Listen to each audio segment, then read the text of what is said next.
মনে হচ্ছে নিঃশ্বাস বন্ধ হয়ে আসবে। কপালে যা আছে তাই হবে। মাঝে মাঝে মনে হয় আমি বড় ব্যর্থ স্বামী। রাহুল তো আমার নিজের ছোট ভাই। আমি চাই না কাল থেকে তোমাদের এখানে কোনো চিহ্ন থাকুক। আমি আজকে সারা রাত চোখের পাতা এক করতে পারছি না। এখনই এই বাড়ি খালি করো। আপনি আইনের চোখে ধুলো দিয়ে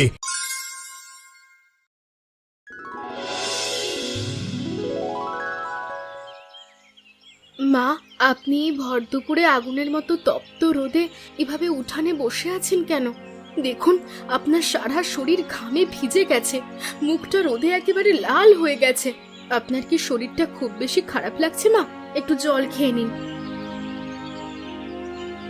কি বলবো রে অঞ্জলি মা, ঘরের ভেতরটা যেন তন্দুর হয়ে আছে, মনে হচ্ছে নিঃশ্বাস বন্ধ হয়ে আসবে। তার চেয়ে নিম গাছের নিচে যদি একটু হাওয়া পাওয়া যায় সেই আশাতেই বসে আছি, কিন্তু আজ বাতাসও যেন তার দিক পরিবর্তন করেছে। চারিদিকে শুধু আগুনের হলকা। কেন ডাকলি মা? রাহুলের কোনো খবর পেলি? ও কি কোনো কাজ জোগাড় করেছে? মা, ওনার কোনো খবর এখনো পাইনি। আসলে মনটা খুব অশান্ত হয়ে আছে, ঘরে এক ফোঁটা চালও নেই। এই দুপুরে অন্তত দুমুঠো ফুটিয়ে যে আপনার মুখে দেব। সকাল থেকে আপনি শুধু এক গ্লাস জল খেয়ে পড়ে আছেন। আপনার ছেলে তো সেই কাক ভরে কাজের খোঁজে বেরিয়েছে, এখনো তো ফিরলো না। ও ফিরলে যদি কিছু জোগাড় করে আনতো তবেই তো কিছু রান্না করতে পারতাম। এখন দুপুর গড়িয়ে গেল, আপনি অসুস্থ মানুষ, খিদে আপনার পেট জ্বলছে আমি জানি। ঠিকই বলেছিস মা, খুব খিদে পেয়েছে। ছেলেটা আসুক তারপর রান্না বসাস। আমি কিছুক্ষণ আগে পুকুর পাড়ে গিয়েছিলাম, যদি কিছু বুনো কচু বা শাক পাওয়া যায়, কিন্তু দেখলাম সেখানেও মীরাক্কি দিদি সবকিছু আগে ভাগেই তুলে নিয়ে গেছে। ওরা যেন আমাদের জন্য আর কিছু রাখতেই চায় না। আহারে আমার কপাল, তুই আজ মাত্র 10টা দিন হলো এই বাড়িতে এসেছিস নতুন বউ হয়ে, রাজরানী হওয়ার আশায়। তোকে কত সুখে রাখবো ভেবেছিলাম, অথচ তোকে আজ এই প্রখর রোদে এক ঘর থেকে অন্য ঘরে এক মুঠো ভাতের জন্য তৃষ্ণার্ত চাতকের মতো দৌড়তে হচ্ছে। আমি অভাগী মা হয়ে কিছুই করতে পারছি না, আমাকে ক্ষমা করে দিস মা। এই আপনি কি বলছেন মা? এভাবে নিজেকে ছোট করবেন না। কপালে যা আছে তাই হবে, এটা নিয়ে আর কত আফসোস করবেন বলুন তো?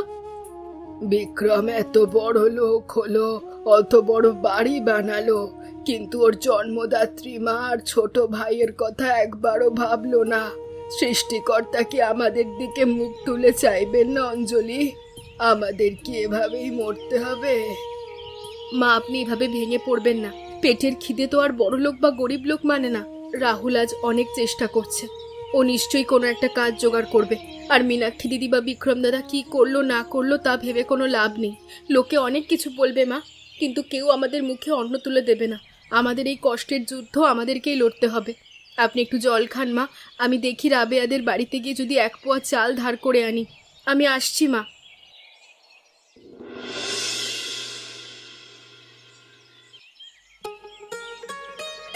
তুমি ফিরে এসেছো? সারা গ্রাম ঘুরে কি কিছু জোগাড় করতে পারলে? সকাল থেকে উনুনে এক ফোঁটা জলও পড়েনি। মায়ের শরীরটা খুব খারাপ, উনি খিদে ছটফট করছেন বারবার। ওনাকে দেখলে আমার বুকটা ফেটে যাচ্ছে। তুমি কি রান্না করার মতো সামান্য কিছু এনেছো, নাকি আজকেও আমাদের জল খেয়ে কাটাতে হবে? কি বলবো অঞ্জলি, আজকে কপালটাই আমার সাথে বিশ্বাসঘাতকতা করেছে। সকাল থেকে সে আগুনের মতো রোদে ধুলোবালি মেখে কত কারখানায় কত শেটের গদিতে গেলাম, কেউ আমাকে কাজ দিতে চাইলো না। সবাই বলছে এখন লোক রাখবে না। শেষমেশ স্টেশনে গিয়ে কুলির কাজ করে সামান্য কটা টাকা পেলাম, তাই দিয়ে মাত্র আধা কেজি চাল, 2টো ছোট বেগুন আর কয়েকটা আলু নিয়ে এসেছি। এর বেশি কিছু কেনবার সামর্থ্য আমার ছিল না অঞ্জলি। তুমি তাড়াতাড়ি গিয়ে এগুলো দিয়ে কোনো মতে কিছু বানিয়ে নাও, অন্তত মায়ের পেটে কিছু খাবার পড়লে আমি শান্তি পাবো। ঠিক আছে, আমি এখনই রান্নাঘরের দিকে যাচ্ছি। সামান্য আলু আর বেগুন পুড়িয়েই না হয় আজকে মাকে খেতে দেব। কিন্তু রাহুল এইভাবে আর কতদিন চলবে? এই অসহ্য গরমে এই ভাঙা ঘরে থাকাটাই তখন প্রাণঘাতী হয়ে দাঁড়িয়েছে। চারিদিকে টিন ফুটো হয়ে রোদ ঢোকে, বর্ষায় জল পড়ে। তুমি কি কোথাও স্থায়ী কোনো কাজ পাওয়ার আশা দেখছো, নাকি আমরা এভাবেই তিল তিল করে শেষ হয়ে যাব? না অঞ্জলি, আজকে অনেক জায়গায় হাত পাতলাম, সবাই ফিরিয়ে দিল। তবে গঙ্গারাম শেঠের কারখানায় একজন মুন্সির সাথে কথা হয়েছে। ওরা 15 দিনের জন্য কিছু অস্থায়ী লোক নেবে বলেছে। যদি সেখানে কোনো মতে একবার ঢুকতে পারি তবে অন্তত কটা দিন আমরা একটু পেট ভরে খেতে পারবো। কিন্তু তারপর আবার সেই একই অন্ধকার। আমার খুব কষ্ট হয় তোমার জন্য অঞ্জলি। কত রঙিন স্বপ্ন নিয়ে তুমি আমার এই গরিবের সংসারে পা রেখেছিলে, অথচ আমি তোমাকে দুবেলা নুন ভাতেরও নিশ্চয়তা দিতে পারছি না। মাঝে মাঝে মনে হয় আমি বড় ব্যর্থ স্বামী। খবরদার রাহুল, তুমি এসব অলক্ষণের কথা একদম বলবে না। আমি জানি তুমি কতটা পরিশ্রম করছো আমাদের জন্য। আচ্ছা রাহুল, একটা কথা আমি জিজ্ঞেস করতে চাই, তুমি রাগ করবে না তো? তুমি আর বিক্রম দাদা তো একই বাবার সন্তান। মা তো আজ দুপুরে বললেন তোমাদের বাবা হরিশ সিং অনেক বড় জমিদার ছিলেন। তাহলে বিক্রম দাদা আজ অত বড় প্রাসাদে থাকে আর তুমি এই মাটির ঘরে কেন? বাবা কি তোমাদের সব সম্পত্তি ভাগ করে দিয়ে যাননি, নাকি বিক্রম দাদা সবটাই গায়ের জোরে কেড়ে নিয়েছেন?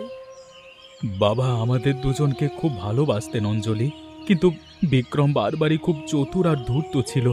বাবা যখন হঠাৎ করে মারা যান তখন আমি খুব ছোট ছিলাম, দুনিয়াদারির কিছুই বুঝতাম না।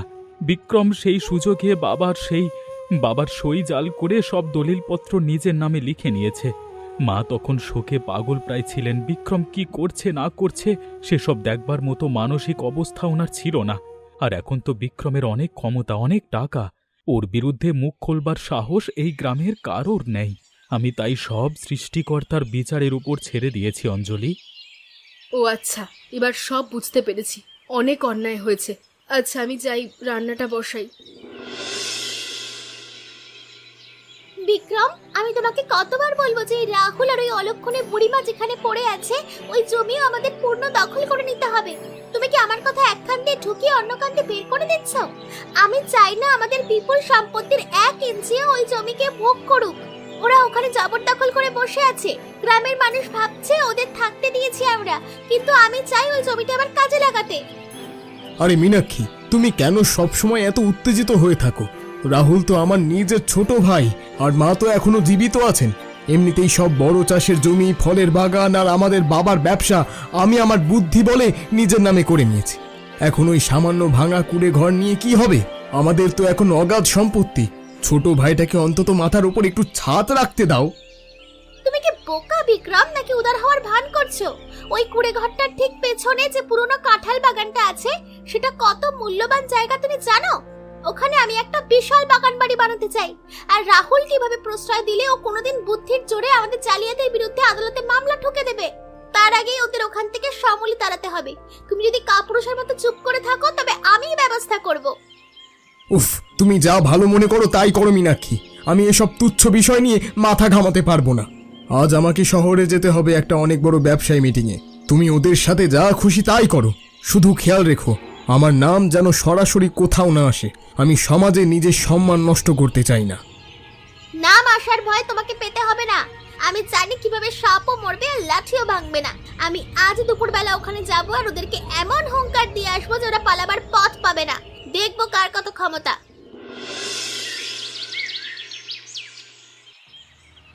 এই যে নতুন বউ, বাড়িতে কি কেউ আছে নাকি সবাই ভূত হয়ে গেছো? বেরো বলছি, তোমাদের সঙ্গে আজ আমার শেষ হিসেব চুকানোর আছে। খুব তো জমি আঁকড়ে পড়ে আছো, দেখি কতদিন থাকতে পারো। দিদি, আপনি এই ভর দুপুরে প্রখর রোদের মধ্যে কেন কষ্ট করে এসেছেন? আসুন ভেতরে আসুন, ঘরটা একটু ঠান্ডা হয়েছে। আপনি একটু জল খান, তারপর বসে শান্ত হয়ে কথা বলবেন। তোমার এই নোংরা ভাঙা ঘরের জল আমি খাবো? আমার রুচি কি এতই নিচে নেমে গেছে নাকি? শোনো অঞ্জলি, সোজা কথায় কান দাও। আগামী 48 ঘন্টার মধ্যে তোমরা এই আস্তানা খালি করে দিয়ে বিদায় হবে। এটা সম্পূর্ণ বিক্রম সিং এর সম্পত্তি, আর তোমাদের এখানে এক মুহূর্ত থাকার কোনো আইনি অধিকার নেই। আমি চাই না কাল থেকে তোমাদের এখানে কোনো চিহ্ন থাকুক।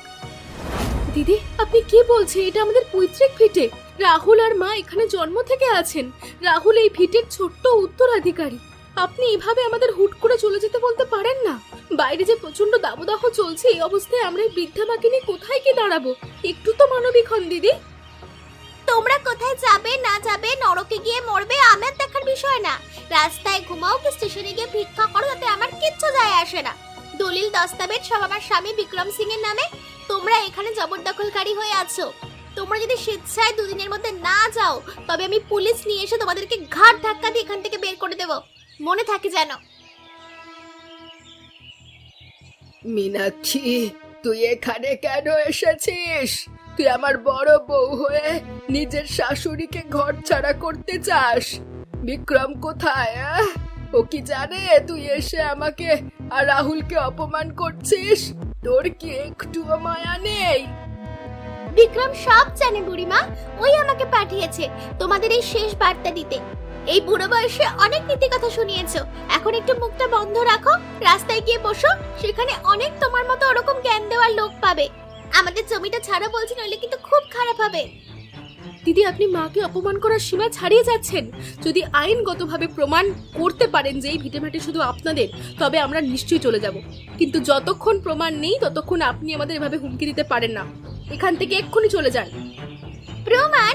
প্রমাণ তো আমাদের হাতে আছেই, আদালত আর পুলিশ আমাদের পক্ষে। তৈরি থাকো তোমরা, দুদিন পর আমি পুলিশ নিয়ে আসবো আর দেখবো তোমাদের এই সাহস আর জোর কতদূর যায়।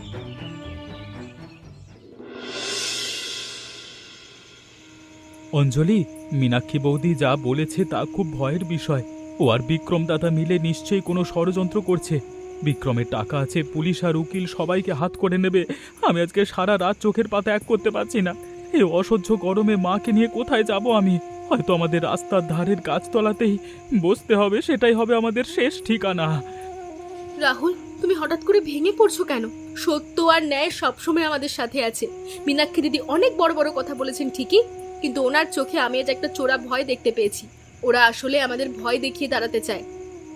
কিন্তু সেই আসল দলিল কোথায় অঞ্জলি?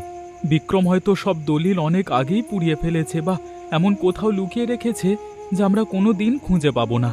আমি আজকে সন্ধ্যায় চুপি চুপি উকিল খান্না সাহেবের কাছে গেছিলাম। তিনি বলেছেন দলিল ছাড়া আমাদের কোনো কেস আদালতে টিকবে না, আমরা নিঃস্ব হয়ে যাব। সৃষ্টিকর্তা আমাদের নিশ্চয়ই পথ দেখাবেন। আজ রাতটা কোনো মতে কাটিয়ে দাও, কাল সকালে আমি একবার আমাদের পেছনের পুরনো বাগানটার ওদিকে যাব। সেখানে বাবার একটা খুব পুরনো মাটির ঘর ছিল না, যেটা এখন ধ্বংসস্তূপ হয়ে পড়ে আছে? ছিল, কিন্তু সেটা এখন বিষাক্ত ঝোপঝাড় আর সাপে ভরে গেছে। এই প্রচণ্ড গরমে সাপগুলো গর্ত থেকে বাইরে বেরিয়ে থাকে। তুমি এখানে একদম যেও না অঞ্জলি, আমার খুব ভয় করছে তোমাকে নিয়ে। তুমি চিন্তা করো না রাহুল, আমাদের অস্তিত্ব রক্ষার এই লড়াই আমাদের লড়তেই হবে। তুমি একটু ঘুমানোর চেষ্টা করো। এই যে রাহুল সিং, বাইরে বেরিয়ে এসো শিগগির। তোমার নামে লিখিত অভিযোগ করা হয়েছে যে তুমি জোরপূর্বক বিক্রম সিং এর জমি দখল করে আছো এবং অবৈধভাবে এখানে বসবাস করছো। আমি তোমাকে আইনি নোটিশ দিচ্ছি, এখনই এই বাড়ি খালি করো। ইন্সপেক্টর সাহেব, দয়া করে শুনুন, এটা আমাদের পৈতৃক ভিটে। আমার বাবা হরিশ সিং এই জমি আমাদের দুজনের নামে দিয়ে গেছিলেন। আমি জবরদখল করিনি। আমাদের কাছে কোনো নোটিশ ছাড়ে আপনি এভাবে আসতে পারেন না। বিক্রম সিং আমাকে আদালতের স্ট্যাম্প পেপার আর সব আইনি কাগজপত্র দেখিয়েছেন। সেই দলিল অনুযায়ী এই সম্পূর্ণ জমির মালিক তিনি। আইনের কাছে আবেগের কোনো দাম নেই রাহুল। আপনারা অবৈধভাবে এখানে আছেন। কাল সকাল পর্যন্ত তোমাদের শেষ সময় দিচ্ছি। কাল যদি না যাও তবে তোমাদের সবাইকে অ্যারেস্ট করে হাজতে ভরবো। পুলিশ বাবু, আমি এই বাড়ির আসল মালকিন। আমার চোখের সামনে আমার বড় ছেলে বিক্রম জুত চুরি করে সব নিজের নামে করে নিয়েছে। ওর ছোট ভাইকে পথে বসাতে চায়। আমাদেরকে একটু দয়া করুন। দেখুন, আমি এখানে সমাজ সেবা করতে আসিনি, আমি আইনের চাকর। কাগজ যার কথা বলবে জমি তারই হবে। আপনারা কালকের মধ্যে এই জায়গা ছেড়ে চলে যাবেন, নয়তো পরিণাম খুব খারাপ হবে। দেখেছো রাহুল, আমি বলেছিলাম আমার সঙ্গে পাঙ্গা নিয়ে লাভ নেই। কালকের মধ্যে ঘর খালি না করলে কিন্তু পুলিশ তোমাদের পিঠে চামড়া তুলে দেবে। এটা কি? এখানে মাটির নিচে কিছু একটা সিন্দুক বা বাক্সের মতো পোঁতা আছে বলে মনে হচ্ছে। ও সৃষ্টিকর্তা, আমার শক্তি দাও, এই গরমে আমি যেন অজ্ঞান না হয়ে পড়ি। রাহুল আর মাকে এটা আমাকে দেখাতেই হবে।